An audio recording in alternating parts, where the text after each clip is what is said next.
13 اور 14 اگست سن 47 عیسوی کی درمیانی رات 12 بجے ہیں. طلوع صبح آزادی.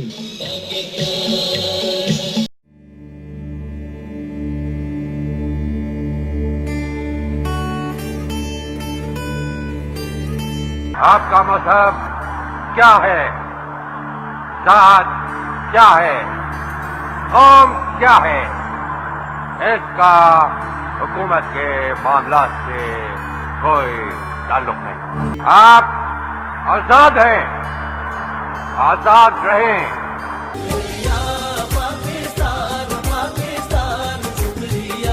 السلام علیکم ناظرین، دس از ظفر عباس کھچی ای باکس سے. سب سے پہلے تو میں آپ کو آج کے دن کی مبارکباد پیش کرتا ہوں. آج 14 اگست ہے. مجھے وہ اناؤنسمنٹ یاد آ گئی ہے کہ جو ریڈیو پاکستان سے ہوئی تھی کہ آج پاکستان کا قیام ہو گیا اور 14 اگست ہے اور پوری قوم کو مبارکباد پیش کی جاتی ہے. تو میں بھی آج مبارکباد پیش کر رہا ہوں پوری قوم کو 14 اگست کی، پاکستان بننے کی. ناظرین، آج ہمارے ساتھ اسٹوڈیو میں موجود ہیں ایک ایسی شخصیت جن کے بے شمار پہلو ہیں، لیکن ان کے کچھ پہلو جو میں آپ کو بتاؤں گا، وہ جرنلسٹ بھی ہیں، وہ سیاسی و سماجی کارکن بھی ہیں، اور خاص طور پر ان کی جو خوبی ہے وہ ایک محب وطن پاکستانی ہے. تو آج اس شخصیت کا میں نے آپ کو تعارف کرایا ہے. ان کا نام ہے ظفر اقبال ظفر. تو آئین سے بات کرتے ہیں. السلام علیکم جناب ظفر صاحب. وعلیکم السلام، بہت شکریہ. کیا حال چال ہے؟ ٹھیک ٹھاک؟ خیریت؟ پاکستان آپ کو بھی بہت بہت مبارک ہو. آج پاکستان جو ہے اس کی سالگرہ ہے. اور سب سے پہلا سوال ظفر صاحب میں آپ سے یہ کروں گا کہ قیام پاکستان کی ضرورت کیوں پیش آئی، اور قائد اعظم کو یہ کیوں محسوس ہوا کہ تحریک پاکستان چلائی جائے اور ایک نیا پاکستان، ایک مسلمانوں کے لیے ایک الگ ریاست جو ہے اس کا قیام ہو؟ بہت خوبصورت آپ نے سوال کیا ہے. بلکہ پاکستان کا جو وجود ہے نا، آپ نے اس کی بنیاد کی اہمیت کو اجاگر کر دی ہے.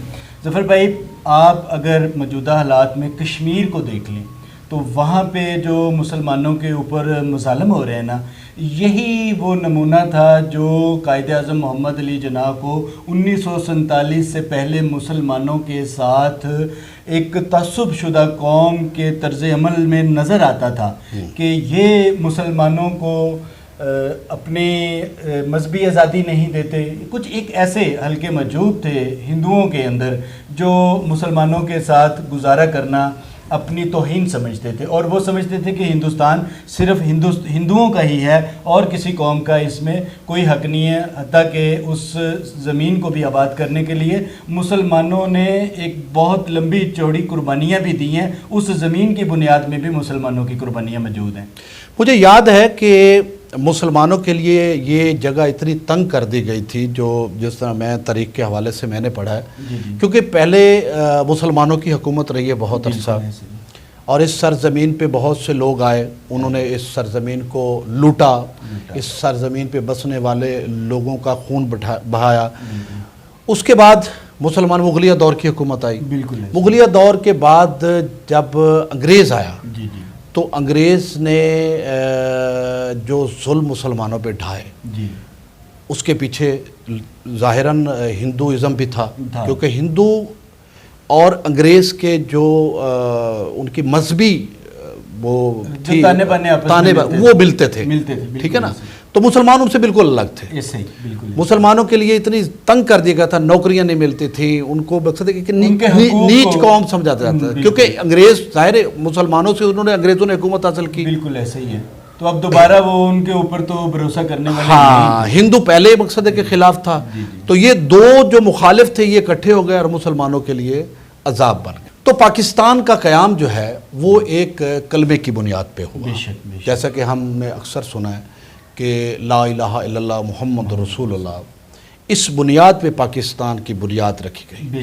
لیکن یہ بنیاد کیا صرف قیام پاکستان تک تھی؟ آگے کیوں نہیں اس کو چلایا گیا؟ بالکل بڑی آپ نے مقصد پہ جو فوکس کیا ہے نا یہ، اور جہاں سے آپ نے بات شروع کی تھی کہ جب انگریز کا راج تھا نا، اس وقت بھی